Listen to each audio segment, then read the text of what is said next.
how to fix Pinterest. Something went wrong on Android phone. Hello guys, in today's video I'm gonna show you how to fix Pinterest. Something went wrong on Android phone. First open settings and now scroll down until you find apps and then click apps again, and here type Pinterest and click on it, and then click force stop and go to storage, clear cache. Now go back and try again, and if that doesn't fix your problem, now clear data, but you will need to log in again and that will fix your problem.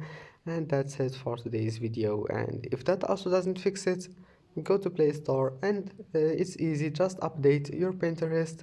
And if you can't find any update here, just uninstall your Pinterest and then install it again. And that's it. Don't forget to like and subscribe, and see you in the next video.